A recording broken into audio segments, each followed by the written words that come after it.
c'est pas juste une rencontre avec elle-même, mais c'est aussi une perte, une fuite dans les pensées.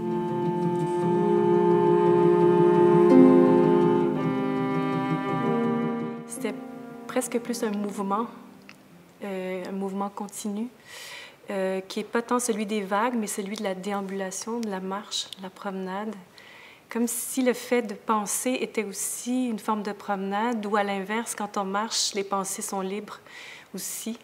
Donc ce mouvement-là empêchait de fixer.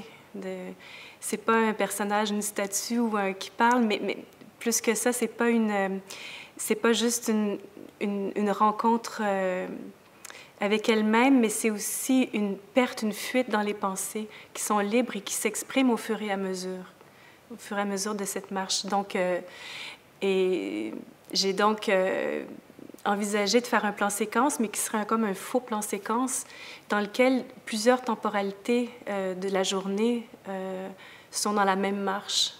Donc, un peu à l'image du temps, des éternels recommencements, en fait, de cette marche qu'elle a pu faire des milliers de fois, ou du temps qui se contracte avec le temps aussi, ou du mouvement des vagues, qui est un mouvement perpétuel aussi, et toujours recommencer.